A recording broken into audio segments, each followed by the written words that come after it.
बाजवा में जननी अस्पताल मौजूद है, जहां पर एक गर्भवती महिला का इलाज 8 माह तक चल रहा था। दरअसल ये गर्भवती महिला 8 माह तक अस्पताल में दवाइयाँ लेने के लिए जाती थी और वहां पर सोनोग्राफी भी करवाती थी। लेकिन जब बच्चे का जन्म हुआ तब बच्चे का एक हाथ नहीं था, जिसके मद्देनजर पिता राहुल गोहिल अपने परिवार के साथ सीधा जननी अस्पताल पहुंचे। हालांकि आपको बता दें कि महिला की डिलीवरी अन्य अस्पताल में हुई थी, लेकिन उसके बावजूद भी डॉक्टर वसंत श्रॉफ पर लापरवाही के आरोप लगाते हुए पिता राहुल गोहिल की ओर से अस्पताल पर जाकर हंगामा मचाया गया। तब राहुल गोहिल की ओर से ये आरोप लगाए जा रहे हैं कि उनके ऊपर डॉक्टर के बेटे ने डंडे से वार करने की कोशिश की। इस मामले की शिकायत उनकी ओर से पुलिस थाने में दर्ज भी करवाई गई है, जिसके बाद जवाहर नगर पुलिस की ओर से डॉक्टर और उसके बेटे की गिरफ्तारी कर ली है। अब इस पूरे मामले के मद्देनजर पीड़ित पिता राहुल गोहिल का क्या कहना है, आइए सुनते हैं। મારી વાઇફની અહીંયા આગળ 8 મહિના સુધી દવા ચાલુ હતી।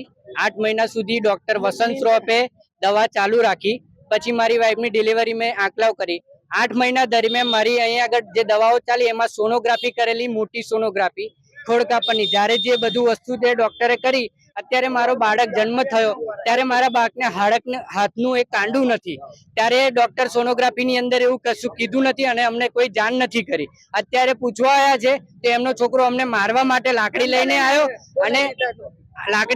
અને ડોક્ટર કે આવી जानकारी ના ખબર પડે। હાલમાં કોઈ પણ 10 ડોક્ટરને મેં પૂછીને આવ્યો ત્યારે કે ડોક્ટરે એવું કીધું કે સોનોગ્રાફીમાં છોકરાને કેવી મુવમેન્ટ છે, શું છે, એની આ બહાર વાળું હાથનું કાંડીની બધી જ જાણકારી ખબર। તો એ ડોક્ટરની ભૂલ છે અને મારી બધાને એક જ વિનંતી છે કે આ ડોક્ટર અહીંયા આગળ જનની હોસ્પિટલમાં કોઈ આવું નહીં, કારણ કે આ ફરજી ડોક્ટર છે, આ નકલી ડોક્ટર છે, કારણ કે કોઈ પણ ધ્યાન નથી આપતો। જ્યારે સોનોગ્રાફી કરતો ત્યારે મારી મમ્મીએ પૂછ્યું કે ડોક્ટર બધું ઓકે છે, તો મોબાઈલ લઈને ઈયો બેસી રહ્યો, ત્યારે ડોક્ટરને કશું પણ નથી કીધું। એ સોનોગ્રાફી વાળા ડોક્ટર અને આ બંનેની મિલીભગત લઈ અને મારા છોકરાનું ભવિષ્ય અત્યારે બરબાદ કરી નાખ્યું છે। અત્યારે મારી આગળની વાત જે આગળના કાનૂની પ્રમાણે અને જે હોય એ પ્રમાણે કાનૂની કાયદા પ્રમાણે એની કાર્યવાહી થાય અને ભવિષ્યમાં આવી કોઈ છોકરાઓની બરબાદ જિંદગી ના થાય એના માટે સરકારની કાયદેસરની કાર્યવાહી થાય।